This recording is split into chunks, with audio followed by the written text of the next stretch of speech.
성찬 예배로 드려지는 오늘 말씀의 제목은 기생 라합의 구원과 축복입니다. 미국 가기 몇 주 전 새생명 보화축제 선포주일에 보냄을 받은 정탐꾼에 대하여 설교했는데 기억하고 계실 줄 압니다. 이스라엘 백성들이 가나안 정복을 앞두고 요단 앞에 진을 치고 있었다 했습니다. 우리가 놀랐던 것은 가나안 정복을 앞두고 서둘러 정탐꾼들이 보내어지고 있는 것이었습니다. 우리는 여기에서 몇 가지 의문을 가졌습니다. 먼저는 정탐꾼을 꼭 보내야 할 필요가 있냐는 것이었습니다. 정탐꾼을 보내는 것은 하나님의 방식이 아니었기 때문입니다. 오직 믿음으로를 원하시는 하나님이신데 정탐꾼 보내심을 허락하신 이유가 무엇일까?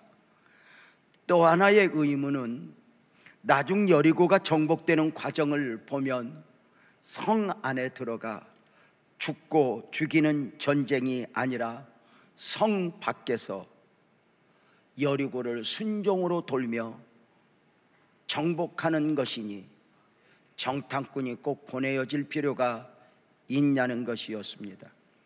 무엇보다도 시간적 의문이 있었으니 정탐꾼을 이렇게 서둘러서 보낼 필요가 있었냐는 것이었습니다.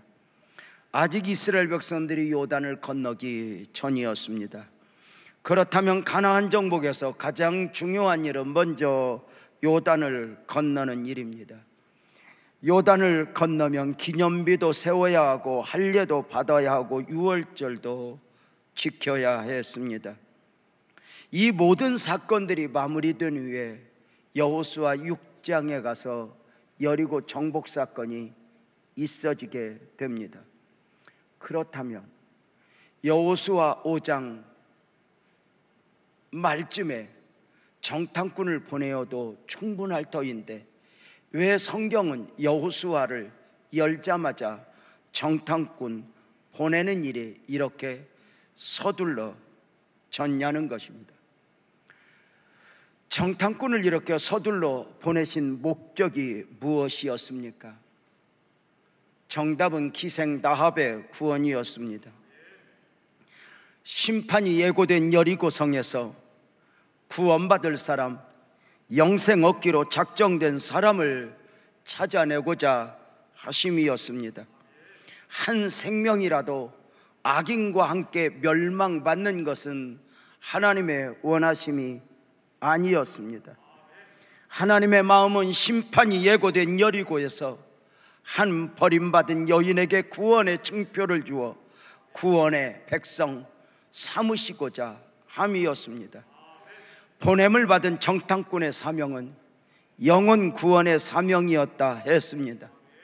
영혼 구원이야말로 다른 그 어떤 일보다도 중요한 일이었고 서둘러야 할 일이었다는 것입니다. 영혼을 포기하지 않으시는 그 하나님의 사랑이 저와 여러분의 구원이 된 것입니다. 앞서 구원의 은혜를 입은 우리 모두는 새생명 보화축제를 앞두고 정탐꾼의 사명을 다짐해야 합니다. 보냄을 받은 정탐꾼의 가장 큰 직임은 지형지목을 살피는 것입니다. 어디에 군대가 있는지, 어디에 무기가 배치되어 있는지 말입니다. 그러나 그것은 세상의 정탐꾼들이 하는 것입니다. 하나님으로부터 보냄을 받은 정탐꾼은 구원을 받을 영혼을 찾아내는 일입니다. 말씀을 드린 바대로 정탐꾼들은 여리고성에 들어가자마자 군대에게 들키고 말았습니다. 목숨의 위협을 느낀 저들은 살기 위해 우연찮게 기생 라합의 집에 숨어 들어갔습니다. 살기 위해 도망했는데 놀라운 것은 그 안에 구원받아야 될 영혼 라합이 있었으니 이것은 살기 위하여 보여지는 부분은 피한 것 같지만 영적으로 보면 영생 얻기로 작정된 자에게 인도되어진 것이라 말씀을 드릴 수 있습니다. 우리도 삶을 위해 학교도 가고 직업도 선택하고 사업을 운영하고 또는 이사도 하고 많은 것이 보여지는 부분은 우리의 선택인 것 같지만 행여 하나님은 우리를 영생 얻기로 작정된 자에게 인도한 것이 아닐까? 우리 모두는 보냄을 받은 삶의 현장에서 영혼 구원의 사명을 감당해야 합니다.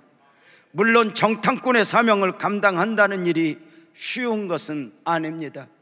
예나 오늘이나 복음을 전하는 것은 절대로 쉬운 일이 아닙니다. 영혼 구원을 위해 보냄을 받은 여리고 정탐꾼들도 목숨을 걸어야 했습니다. 복음이 복음되는 것은 능력이 없어서가 아니라 하나님이 사람의 몸을 입고 오사 고난받으시고 죽으심의 과정을 통하여 복음이 복음되었습니다. 한 나라에서 한 나라로 복음이 옮겨지는 것 또한 저절로 되는 것이 아니라 많은 선교사님들의 피의 대가를 지불하고 복음이 정착되는 것 아니겠습니까? 목숨을 걸 정도의 영적 싸움을 통해서 그 한 생명 한 생명이 구하여지는 것이니, 놀랍게도 정탐꾼들이 목숨을 걸고 구해낸 사람들은 기생이었습니다. 기생은 당시 율법에 의하면 돌을 던져 죽여도 죄라 여김을 받을지 않을 정도의 신분이었습니다. 아주 천한 신분입니다. 놀랍게도 하나님은 정탐꾼들을 보내실 때 더 귀한 사람이 아니었습니다. 버림받은 한 영혼, 천한 기생의 신분을 가진 그 한 사람을 영생 얻기로 작정된 자로 정하시고 그 한 사람을 건져내시기 위하여 하나님은 정탐꾼을 보내고 무엇보다도 서둘러 그 일들을 진행하셨습니다. 사랑하는 여러분, 천하디 천하 한 영혼, 그 영혼을 건지시는 모습을 보면서 감격인 이유가 무엇입니까? 바로 이런 과정을 통하여 오늘 예배하는 저와 여러분이 구원의 은혜를 입었다는 것입니다. 돌이켜보면 저와 여러분이 기생이었고, 저와 여러분이 세리였고, 저와 여러분이 알코올 중독자였고, 저와 여러분이 남편 5에게 버림을 받았던 사람들이었습니다. 세상은 우리를 값없다, 때로는 나도 나마저 나를 가볍게 하는데, 아니야, 너는 내 백성이야, 천하보다 귀한 영혼이야, 우리를 향하여 손을 내밀어 주사 구원의 역사를 이루어내셨던 것입니다. 이제 기생다합의 구원 원리를 보겠습니다. 우리가 복음을 전하면서 알아지는 것은 어느 한 사람이 하나님의 백성이 되어 구원의 사람이 되었다면 그 한 사람이 구원의 사람이 된 것은 단순히 열매를 맺는 어느 한 사람의 수고로만 맺어진 열매가 아니라는 것입니다. 전도의 열매를 보면 시간으로도 수고로도 많은 것들이 쌓여진 결실임을 알 수가 있습니다. 고린도전서 3장 6절에 보면 나는 심었고 아볼로는 물을 주었으되 오직 하나님께서 자라나게 하셨나니입니다. 한 사람의 열매를 위해 어떤 전도자는 씨를 뿌리는 경우가 있고, 어떤 전도자는 물을 주는 경우일 수가 있고, 어떤 전도자는 열매를 거두는 경우가 될 수 있고, 어떤 이는 그 복음을 맺은 그 열매로 하여금 성장하게 하여 일꾼이 되게 하는 수고도 있을 수 있습니다. 기생다합의 구원도 어느 한 사람의 수고로 맺은 열매가 아니었으니 복음을 전해주는 사람들이 있었다는 것을 알게 됩니다. 여호수아 2장 9절 10절을 보겠습니다. 여호와께서 이 땅을 너희에게 주신 줄을 내가 아노라. 우리가 너희를 심히 두려워하고 이 땅 주민들이 다 너희 앞에서 간담회 녹나니 이는 너희가 애굽에서 나올 때에 여호와께서 너희 앞에서 홍해물을 마르게 하신 일과 너희가 요단 저쪽에 있는 아모리 사람의 두 왕 시온과 옥에게 행한 일 곧 그들을 전멸시킨 일을 우리가 들었다. 우리가 들었다 입니다. 정탐꾼이 오기 전에, 전도자가 오기 전에 하나님의 역사에 대하여 이미 들었다는 것입니다. 사랑하는 성도님들은 교회 오시기 전에 누군가를 통해 복음을 들었던 적은 없으십니까? 누구에겐가 복음을 전하신 적은 없으십니까? 로마서 10장 14절 15절에 보면은 그런즉 그들이 믿지 아니하는 일을 어찌 부르리요 듣지도 못한 일을 어찌 믿으리요 전파하는 자가 없이 어찌 들으리요 보내심을 받지 아니하였으면 어찌 전파하리요 기록된 바 아름답도다 좋은 소식을 전하는 자들의 발이여입니다. 사랑하는 여러분, 정탐꾼들이 기생 라합을 만나보니 라합은 하나님의 역사에 대하여 많이 들어 알고 있었습니다. 어떻게 들었을까? 소문에 소문으로 들으니 애굽에서 10가지 재앙과 더불어 바로와 싸워 바로가 무릎을 꿇는 일, 홍해에 길을 내신 일, 구름기둥 불기둥의 인도를 받는 가운데 아말렉을 정복하고 시온 왕을 정복하는 일, 이런 많은 이야기들을 들었다는 것입니다. 사랑하는 성도님들, 우리가 복음을 전하면서 낙심하지 말아야 할 이유가 여기에 있지 않습니까? 때로 우리를 통해서 복음을 전하고 씨를 뿌리고 물을 주고 누군가를 통해서 열매를 거두는 것 말입니다. 하루아침에 맺어지는 열매들이 아니지 않습니까? 한 사람이 복음의 열매를 맺는 걸 보면 얼마나 애절하게 그 한 사람 안에 많은 헌신들이 담겨 있고 애절함이 담겨 있는지요. 오늘도 2부 예배 때 새 가족들이 왔는데 많은 성도들을 만날 때마다 그 한 사람 한 사람 사연이 있지. 작년에 왔던 한 할머니를 제가 잊지 못해요.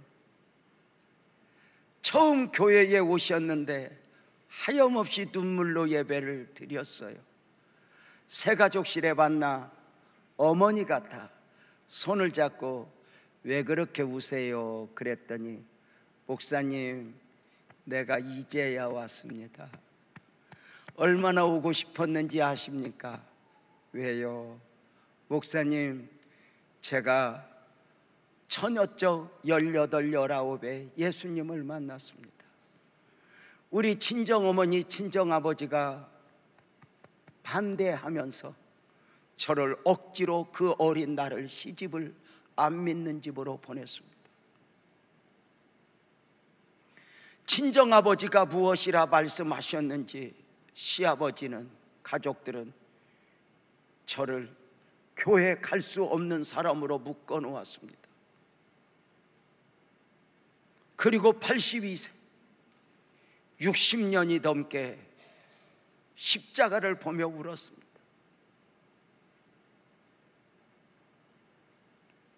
그리고 그 반대했던 어머니가 돌아가시고 남편이 죽고 이제 나는 주님 앞에 갈 거야, 자식들에게 선포하고 오셨다 하는데 함께 울었습니다.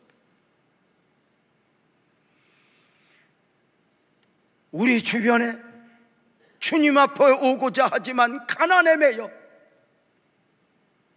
질병에 매여,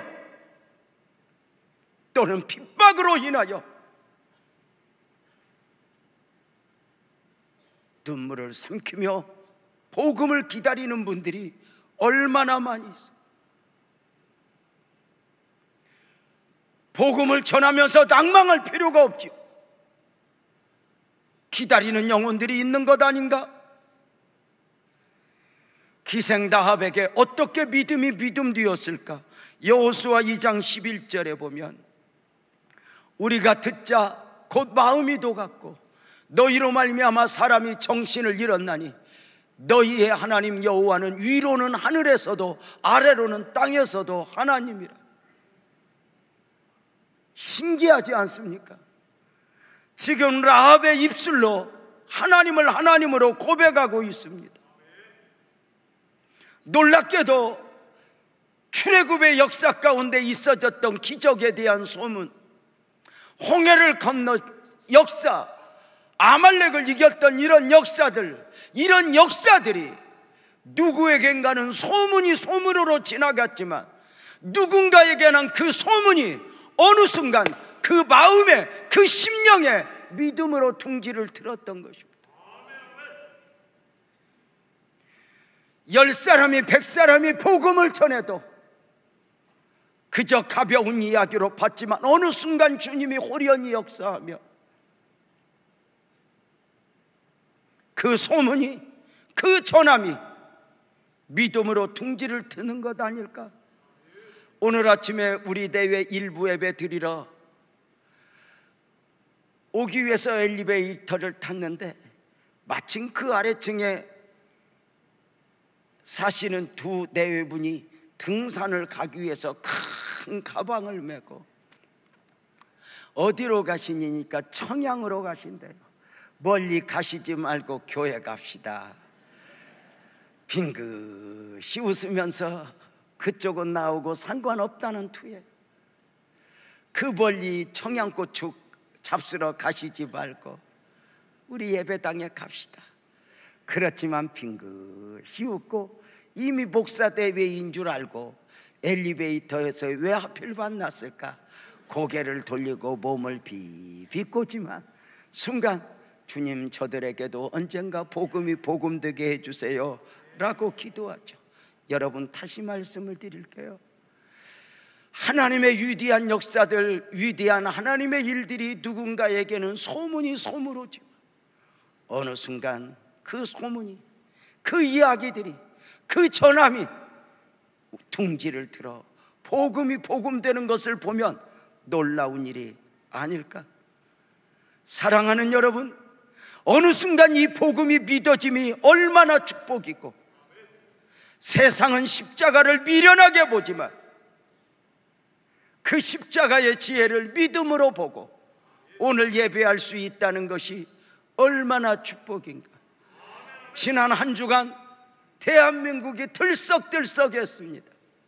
광화문에서 어떤 한 그룹이, 서초동에서 어떤 한 그룹이 축제를 벌였습니다. 저는 뭐 부정적으로 보지 않, 축제라고 제가 이야기합니다.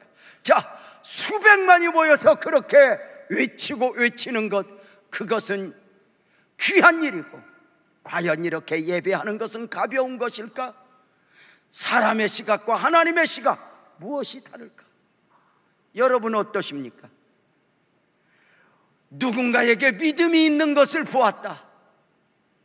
같은 마음이어도 서로가 기쁨이라는데 우리 안에 있는 믿음이 누군가에게 있다. 이것이 감격 아닐까? 오늘 우리 사할린에서 천병기 목사님 대회분 오셨는데 제가 말씀을 드렸잖아요.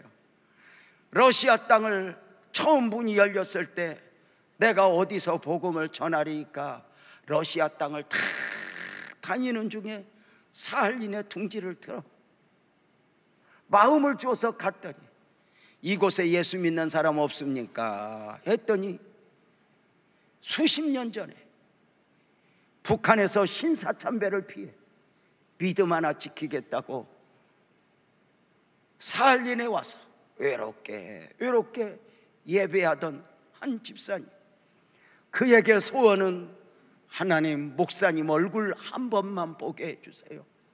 목사님 모시고 예배 한번 드리고 하늘나라 가는 게 소원입니다. 그 두 분이 만나서 사할린 선교의 기초를 놓았던 하나님의 위대한 역사를 우리는 또 눈으로 보았고 들었습니다. 이렇게 가노라면 믿음 있는 것을 보았다. 사도행전 14장 9절에 보면 바울이 주목하여 구원받을 만한 믿음이 그에게 있는 것을 보았다라고 말합니다. 정탐꾼들이 라합을 보면서 보았던 것들입니다. 그 다음 단계가 필요하죠. 로마서 10장 10절에서는 이렇게 말합니다. 사람이 마음으로 믿어 의에 이르고 입으로 시인하여 구원에 이른다고. 참 믿음은 고백이 있습니다. 입으로 시인하여, 기독교 복음에서 고백은 참으로 중요합니다. 마음으로 믿고 입으로 시인하여. 놀랍지 않습니까? 라합은 소문으로 들었던 그 하나님에 대하여 고백하는 가운데 구원을 요청합니다. 여호수아 2장 12절 13절이죠. 이제 청하노니 내가 너희를 선대하였은즉 너희도 내 아버지의 집을 선대하도록 여호와로 내게 맹세하고 내게 징표를 내라. 그리고 나의 부모와 나의 남녀 형제와 그들에게 속한 모든 사람을 살려주어 우리 목숨을 죽음에서 건져내라. 쉽게 표현하면 여리고 멸망 가운데서 구원받을 수 있는 원리를 알려달라는 것입니다.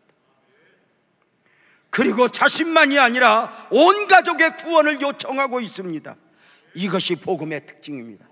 복음은 나 혼자 믿고 나 혼자 구원받는 것으로 만족하지 않습니다. 여러분, 지옥에 간 부자의 호소를 보셨죠? 저 땅에 형제 5이 있는데 저들로 하여금 회개하여 예수를 믿어 나 있는 지옥에 오지 않게 해달라고 했던 애절한 호소 말입니다. 복음의 특징은 절대로 나 혼자 만족하지 않습니다. 나와 내 집이 구원받는 법을 알려주시오. 나와 내 집이 구원받을 수 있도록 알려주시오. 이렇게 호소하는 그에게 정탐꾼들은 구원의 원리를 소개하니 여호수아 2장 18절입니다. 우리가 이 땅에 들어올 때에 우리를 달아내려온 창문에 이 붉은 줄을 베고 내 부모와 형제와 내 아버지의 가족을 다 내 집에 모으라. 그냥 붉은 줄이 아닙니다. 이 붉은 줄, 이 붉은 줄이 무엇입니까? 정탐꾼들이 가슴에 품고 왔습니다.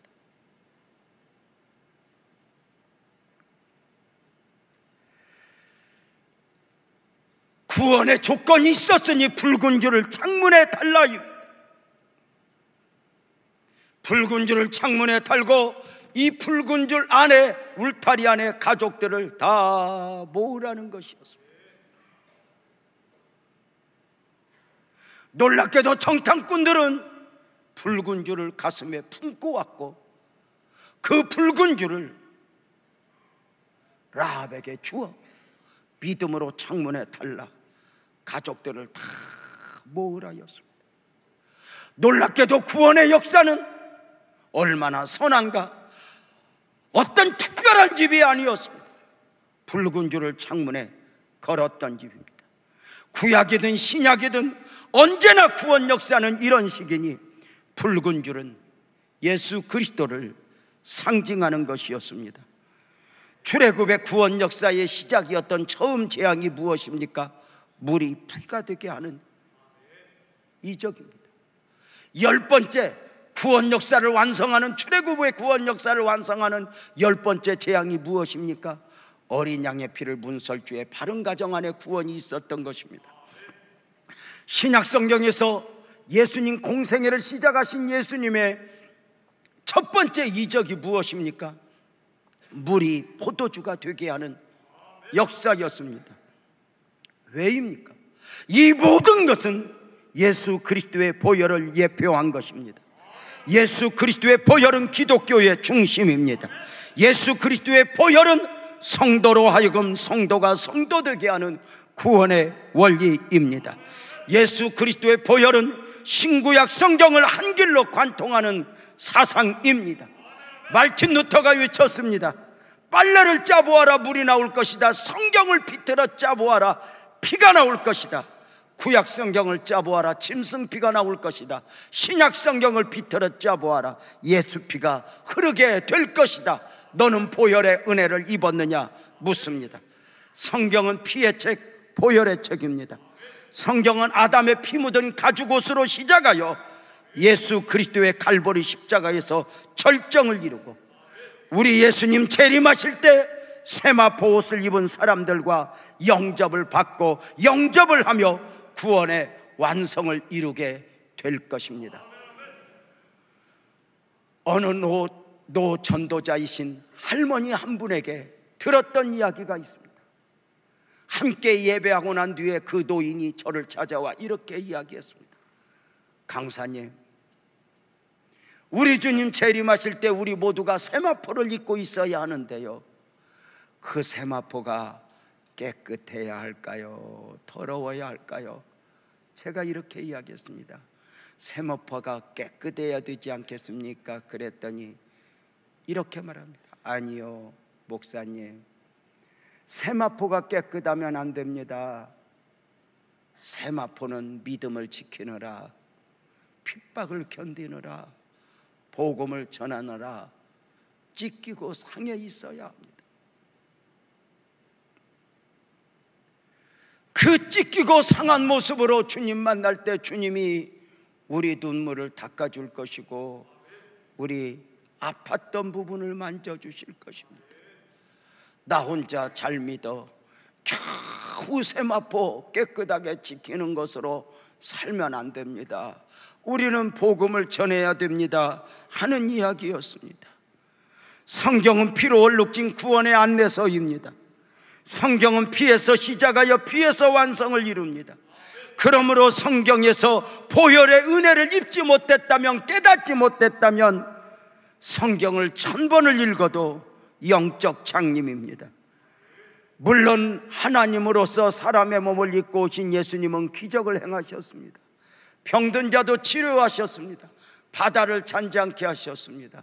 그럼에도 불구하고 언제나 결론은 나는 고난받으러 왔다, 피 흘려 죽으러 왔다, 나는 대속의 피를 흘려야 한다 말씀하셨으니 히브리서 9장 22절은 말씀하지 않습니까? 피 흘림이 없은즉 사함이 없다고 말입니다. 용서와 구원의 시작도 완성도 예수 그리스도의 보혈이니 피 흘림은 최고의 사랑이었습니다. 그 십자가에서 흘린 보혈의 은혜를 알게 되면 그 은혜, 감격, 무슨 할 말이 있겠어요? 저는 어릴 적부터 교회를 다녔어요. 그러다가 19살에 어릴 적부터 은혜 생활을 한다 했지만 19살에 인격적으로 주님을 만나게 되었어요.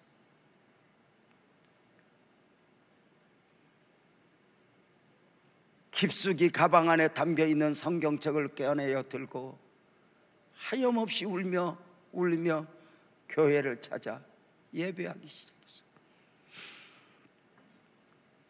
한 석 달 동안을 하나님이 잠을 재우지 않고 수도꼭지 틀어놓았다. 내 눈에서 눈물이 솟아났어. 하염없이 울 때 마침 제가 다니는 교회에 창립주일에 큰 교회적 행사가, 축제가 있었어요. 게임도 하고 선물도 주고 막 이렇게 한참을 지내는 중에 사회자가 이렇게 감사하고 이렇게 감격스러운 날, 누가 하나님 앞에 찬송으로 특송으로 영광 돌릴 분이 있으면 손 들어 보십시오 할 때 내가 몰랐던 바가 하나 있는데 이것이 미리 프로그램으로 짜놓았었다는 걸 몰랐죠. 이미 전예랑 권사님 같이 저렇게 찬양을 잘하는 사람을 미리 정해놓고 손 들으세요 그러면 조금 망설이다 그분이 제가 할게요 겸손히 손 드는 프로그램이 했는데 저희요, 제가 들었어요. 생뚱맞은 사람이 나오니 깜짝 놀랐지만 어쩔 거야. 찬송을 하는데 반주 필요 없다고, 약간의 음치인 저는 웬 말인가 날 위하여 주더라 가셨나. 분위기에 전혀 어울리지 않는 찬송을 혼자 은혜에 겨워서 나 십자가 대할 때에 그 일이 고마워 내 얼굴 감히 못 들고 눈물을 흘리도다. 늘으로도 눈물로써 못 갚을 줄 알아 몸밖에 드릴 것 없어 이 몸 바칩니다. 주님 나를 받아주세요 하고 찬양하는 그 모습을 나는 그 타락한 사람들 얼굴을 지금도 잊을 수가 없어. 마치 은혜를 나 혼자 누리는 것처럼 그 은혜를 나 혼자 젖어 있는 것처럼 하염없이 울었다.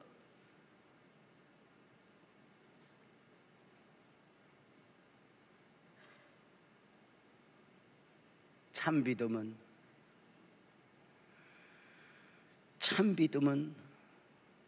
또 하나의 순종이 있어지게 하니 여호수아 2장 21절에 보면 라합이 이르되 너희 말대로 할 것이라고 그들을 보내어 가게 하고 붉은 줄을 창문에 맸대.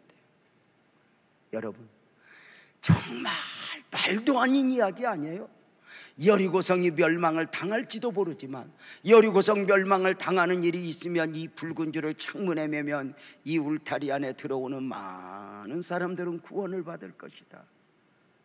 그런데 이것이 믿어졌다는 것. 그리고 창문에 붉은 줄을 매고 사랑하는 가족들을 모아 구원을 기다리고 있었다는 것. 놀랍게도 구원의 조건은 누가 더 착한가, 누가 얼마나 많은 일을 했냐가 아니었어요. 그리스도의 보혈 안에 저들이 들어와 있었는가.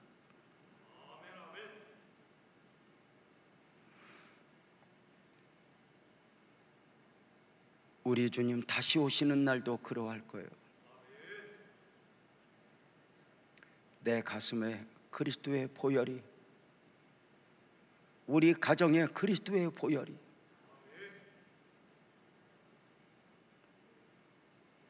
세상에 미련하게 보는 그 십자가의 은혜를 품고 있는, 우리는 전도를 통해 사람들의 가슴마다 그리스도의 붉은 줄이 달려지게 해야 해요. 주 예수를 믿으라 그리하면 너와 내 집이 구원을 받으리라가 실제가 되게 해야 하죠. 그 라합에게 임한 축복이 무엇일까요? 아시죠? 놀랍게도 이 기생 라합은 예수님의 족보, 예수님의 계보에 드는 축복을 누리게 되었죠. 온 가족이 구원을 받는 것으로 끝난 것이 아니죠.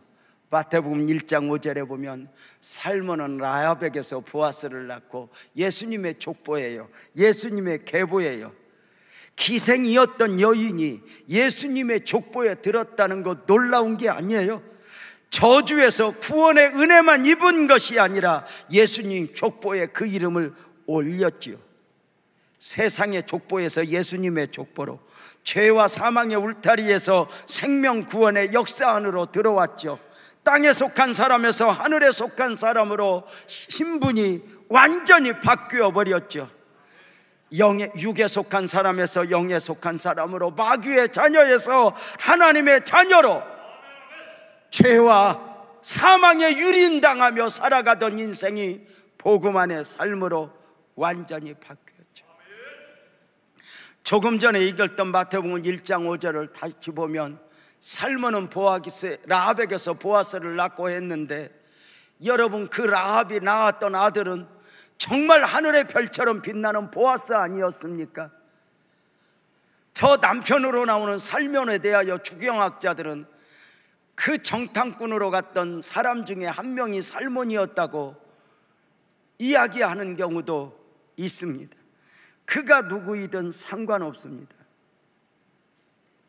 바로 예수님의 족보에 이 기생 라합의 이름을 올려놓고 주님은 부끄럽다 하지 않았습니다. 더 놀라운 것은 그 예수님의 족보 안에, 계보 안에 아멘 합시다. 저와 여러분의 이름이 올라 있다는 것입니다. 구약 성경에 있었던 인물들이 지금 신약 성경 예수님의 족보에 있다면 우리의 이름이 올라가 있는 것은 아마도 아멘 합시다. 천국에서 확인하게 될 것입니다. 예수님의 족보에 우리의 이름이 있다고 믿으면 크게 아멘 합시다. 예수님 족보에 있는 사람들의 사명이 있으니 나 혼자 믿으면 안 되는 거 알죠? 낳고